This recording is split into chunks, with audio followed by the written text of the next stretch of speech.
नमस्कार दोस्तों, welcome to cracker science academy. मेरा नाम है सुमंत और आज हम पढ़ेंगे अंतर्राष्ट्रीय संबंध आईआर का एक बहुत ही इम्पॉर्टेंट टॉपिक इंडो पैसिफिक। यहाँ पर आईआर के 3 टॉपिक को हमें कवर करना है, जो bilateral, regional and global grouping हैं उनको, जो इंडो पैसिफिक के जो कंट्रीज़ हैं उनकी पॉलिसीज़ हमारे भारत के इंटरेस्ट को इम्पैक्ट करती है, तो ये भी टॉपिक कवर होगा। और क्वाड वगैरह भी यहाँ पर आएगा, तो हम लोग उनको भी यहाँ पर देखेंगे। ये सारा जो टॉपिक है वो बहुत ही इम्पॉर्टेंट है। पहले इंडियन ओशियन रीजन पर सवाल यूपीएससी पूछ चुका है। अगला जो मौका है वो हो सकता है साउथ चाइना सी का आए या फिर इंडो पैसिफिक रीजन का आए, तो हम लोग इसको तैयार कर लेते हैं अच्छे से। ये जो बुलेट फॉर्म में आपको पॉइंट दिया गया है यही आपको अपने नोट में लिखना है, और जो मैं आपको पॉइंट एक्स्ट्रा बताता जाऊंगा बोलने के दौरान उसको आप नोट कर सकते हैं। पीडीएफ टेलीग्राम पर मिल जाएगा, फेसबुक पेज भी यही है, चैनल तो सब्सक्राइब कर ही लिया होगा आप सभी ने। सबसे पहले समझते हैं ये न्यूज़ में क्यों है। यूएसए सबसे पहले, मतलब अभी कुछ समय पहले, एशिया पैसिफिक टर्म का यूज़ किया करता था। अब उसने ऑफिशियली एशिया पैसिफिक की जगह पर इंडो पैसिफिक यूज़ करना शुरू कर दिया है। यूएसए का ध्यान मिडिल ईस्ट से हट करके अब इंडो पैसिफिक की तरफ आ रहा है, क्योंकि इसका जो मेन दुश्मन है वो अब चाइना है। तो यहाँ पर इंडिया को अपने साथ मिलाने के लिए, इंडिया को अपने ग्रुप में शामिल करने के लिए ये यूएस का एक इंटेंशन है। और चूंकि यूएसए का और इंडिया का दोनों का इंटरेस्ट यहाँ पर कन्वर्ज हो रहा है, दोनों का दुश्मन चाइना ही है, इसीलिए यह टॉपिक बहुत महत्वपूर्ण हो जाता है। इंडो पैसिफिक, इसमें इंडियन ओशियन रीजन का जो पूरा पार्ट है वो आएगा, मतलब कि ये पूरा जो आइलैंड है, देश है, वो सारा आएगा। वेस्टर्न पैसिफिक रीजन, मतलब कि ये जो कंट्री है वो आएंगे। इसके अलावा जो भी ईस्ट एशिया और साउथ ईस्ट एशियन के कंट्री होंगे, जैसे कि थाईलैंड है, वियतनाम है, मलेशिया, इंडोनेशिया, ये सारा इंडो पैसिफिक में ही आएगा। एशिया पैसिफिक कितना ब्रॉड नहीं था। एशिया पैसिफिक का मतलब ये होता था मेरा ये वाला रीजन, ये एशिया पैसिफिक हुआ करता था, मतलब कि ईस्ट एशिया का पार्ट और जो आपका ओशियन का पार्ट है वो north east Asia, south east Asia और ओशेनिया, ये एशिया पैसिफिक में आते थे। ठीक है, इंडो पैसिफिक इससे ब्रॉड टर्म है, इसमें ज़्यादा एरिया कवर होता है, इसमें पूरा अरेबियन सी का जो एरिया है ना वो सारा कवर हो जाता है। भारत एपीईसी का मेंबर बनना चाहता है, एपेक का मेंबर बनना चाहता है, एशिया पैसिफिक वाला जो मेंबर है ना वो, मगर कई सारे कंट्री का कहना ये है, खास करके चाइना, कि चूंकि इंडिया पैसिफिक ओशियन को छूता ही नहीं है तो इसको हम एपेक में शामिल कैसे करें। यूएसए को बात मालूम है कि शामिल करना मुश्किल है, इसीलिए वो समर्थन करता है इंडिया का।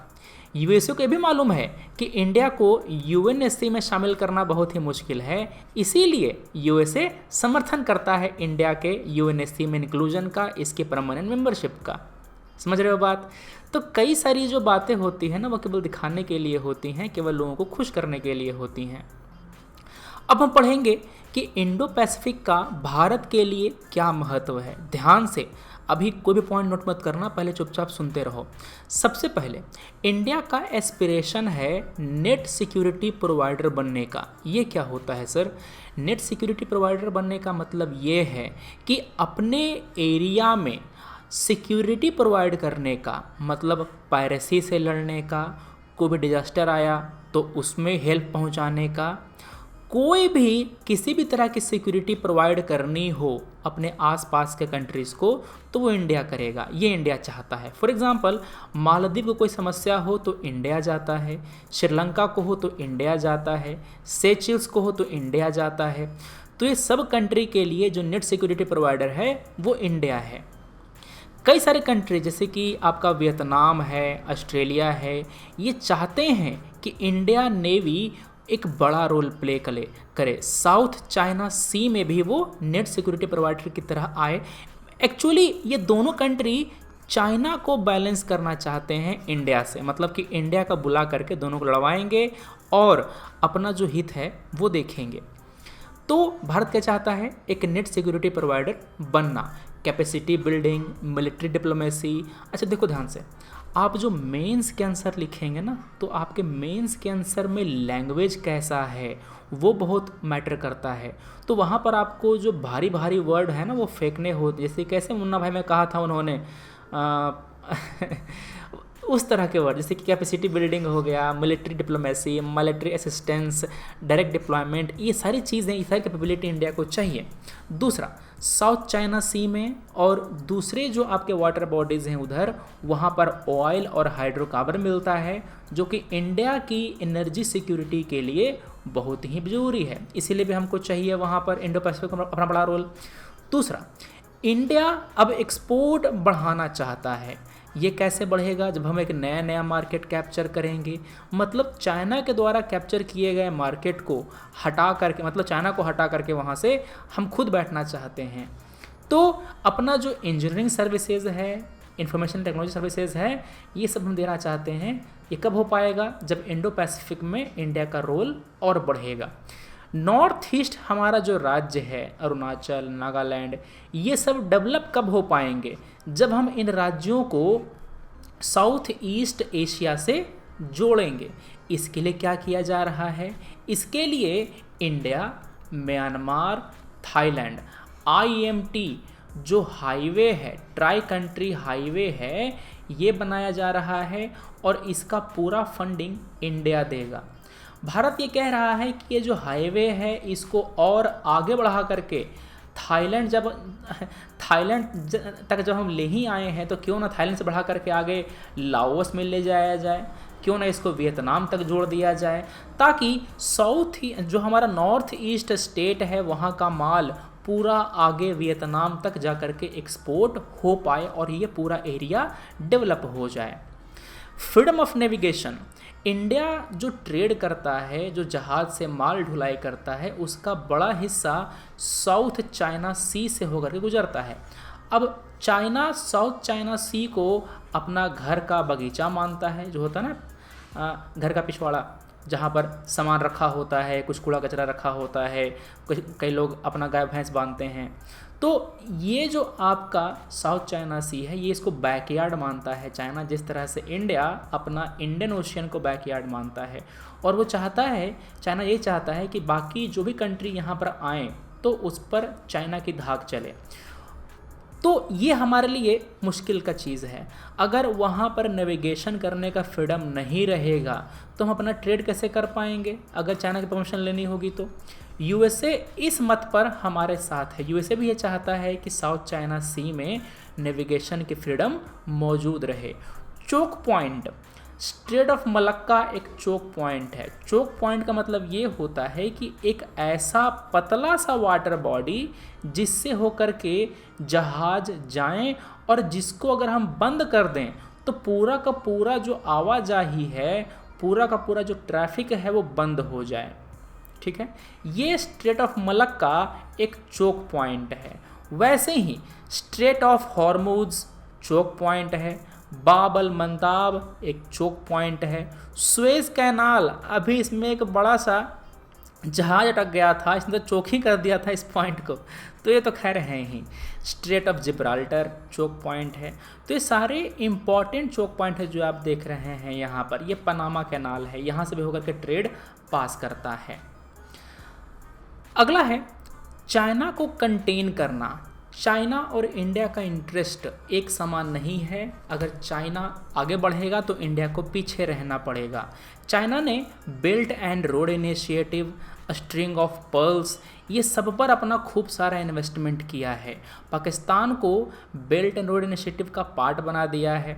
ठीक है ना। स्ट्रिंग ऑफ पर्ल्स के अंतर्गत किया जा रहा है, चाइना भारत को घेरने के लिए भारत के पड़ोसियों में अपना बेस बना रहा है। जैसे कि बांग्लादेश का एक पोर्ट चाइना डेवलप करेगा, ठीक है ना।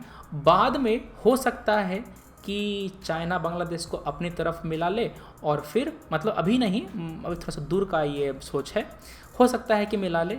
अब कौन क्या जानता है क्या हो। जिस तरह से नेपाल को अपनी ओर अट्रैक्ट कर रहा है चाइना, उसी तरह से हो सकता है बांग्लादेश को भी अपनी तरफ अट्रैक्ट करे। तो उसकी तरफ मिला के वहाँ पर अपना, जैसे कि किस तरह से श्रीलंका का जो पोर्ट है हम्बनटोटा, उसको चाइना डेवलप किया और वहाँ पर अपना पनडुब्बी लेकर के आता है, सबमरीन लेकर के आता है।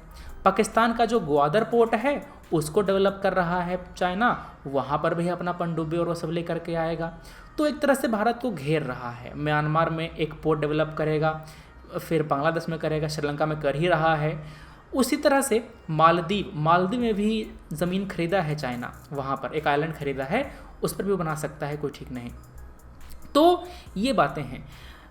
चाइना का जो वनरेबिलिटी है उसको कैपिटलाइज करने के लिए, जैसे कि मैंने क्या बताया अभी, स्ट्रेट ऑफ मलक्का एक चोक पॉइंट है। अपना अंडमान एंड निकोबार की सहायता से, अंडमान निकोबार में यहाँ पर हमारा ट्राई सर्विस बेस है, मतलब कि तीनों सेनाओं का, आर्मी का, नेवी का और एयरफोर्स, तीनों का हमारे पास यहाँ पर लोग हैं वहाँ पर डिप्लॉयड अंडमान निकोबार में। तो हम लोग चोक पॉइंट को बंद करके चाइना का जो एनर्जी सप्लाई है वो हम रोक सकते हैं। तो ये चाइना की एक वनरेबिलिटी है। इसी चोक पॉइंट को बाईपास करने के लिए चाइना ग्वादर पोर्ट को डेवलप कर रहा है, ताकि अगर हम स्ट्रेट ऑफ मलक्का को ब्लॉक कर दें तो चाइना पाकिस्तान के ग्वादर पोर्ट के ज़रिए अपना एनर्जी सप्लाई अपने चाइना मेनलैंड में ले जाया जा सके। ठीक है, तो वो कम तेज़ नहीं है। दूसरा, भारतीय नेवी का जो कैपेबिलिटी है उसको शोकेस किया जाए। चाइना का जो बिहेवियर है उसको मॉडरेट, मतलब कि हमारे तरफ ज़्यादा उंगली मत करना, ये हम चाइना को दिखाना चाहते हैं। इसीलिए भी इंडो पैसिफिक बहुत ज़रूरी है। चाइना ने अपना एक्टिविटी इंडियन ओशन में बहुत ज़्यादा बढ़ा दिया है, मतलब कि बे ऑफ बंगाल में, अरेबियन सी में। तो हम भी चाहते हैं कि क्यों ना थोड़ा सा ऑफेंसिव खेला जाए। डिफेंसिव बहुत खेल लिया, ऑफेंसिव खेलते हैं। और साथ जो साउथ चाइना सी है वहाँ पर जा कर के वियतनाम के साथ डील करते हैं, उनके साथ हम लोग वहाँ पर जो ऑयल का एक्सप्लोरेशन है वो करते हैं। जो हमारे जो कंट्रीज़ हैं, जापान, यूएसए, ऑस्ट्रेलिया और इंडिया, ये सब मिल कर के क्वाड का निर्माण करते हैं। किसके लिए? चाइना को कंटेन करने के लिए। समझ गए? तो ये मेन बातें हैं, इंडो पैसिफिक का ये मेन महत्व है। अब इसके आगे हमारे कुछ स्ट्रैटेजिक ऑब्जेक्टिव्स भी हैं। सबसे पहला है act east policy. Look east policy हम लोग पहले फॉलो किया करते थे। लुक ईस्ट पॉलिसी में हमने इसको जब हमने प्रायोरिटी दी तो ये एक्ट ईस्ट पॉलिसी में कन्वर्ट हुआ। लुक ईस्ट पॉलिसी में हम लोग केवल कल्चरल और जो बिज़नेस वगैरह था उस पर ही निर्भर थे, मतलब उस पर फोकस करते थे। एक्ट ईस्ट पॉलिसी में हम लोग सिक्योरिटी, डिफेंस, सब कुछ पर हम लोग जोर देंगे और काम करने पर ज़्यादा जोर दिया जाएगा, उनको प्रायोरिटी दी जाएगी। इसीलिए हमने जापान के साथ अपना रिलेशन मजबूत किया। जो कोरिया है, साउथ कोरिया, उनके साथ अपना संबंध मजबूत किया। वियतनाम को हम लोग साथ में लेकर के आए। तो इन सब कंट्री के साथ हम लोग जो अपना संबंध है उसको बढ़ा रहे हैं।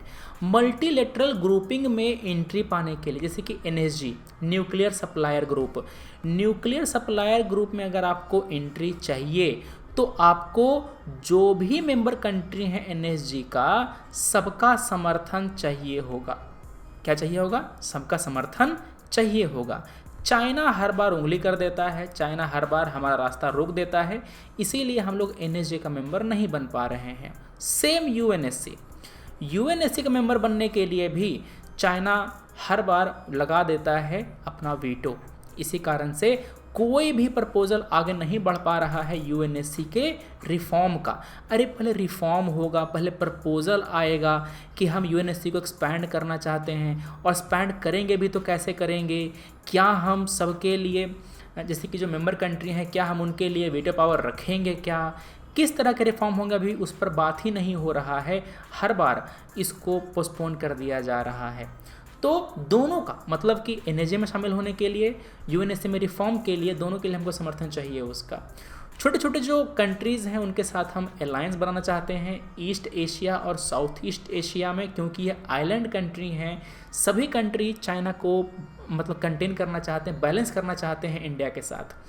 पोर्ट का रोल बहुत बढ़ गया है वहाँ पे, जैसे कि ओमान का जो दाकुम पोर्ट है वो हमने एक्वायर किया है मिलिट्री यूज़ के लिए। मॉरिशस का एगालेगा आइलैंड है।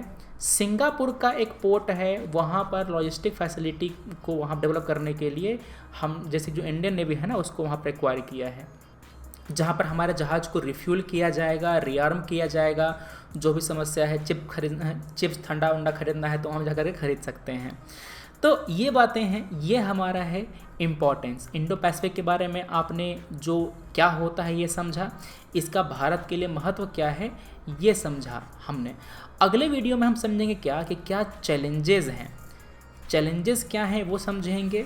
भारत ने क्या क्या इनिशिएटिव उठाया है, दुनिया के बाकी कंट्रीज जैसे कि यूएसए है, इन्होंने क्या कदम उठाया है, ये सब बातें हम लोग पढ़ेंगे। उसके बाद एक वे फॉरवर्ड क्या हो सकता है ये हम आपको बताएंगे। अंतिम में क्वेश्चन भी आएगा, तो वीडियो को अच्छे से देखिएगा, इस वाला भी और अगला वाला भी। हम मिलते अपने अगले वीडियो में। अच्छा लगा तो लाइक कीजिएगा, और तो डिसलाइक कीजिएगा। Thanks for watching, take care, Jai Hind.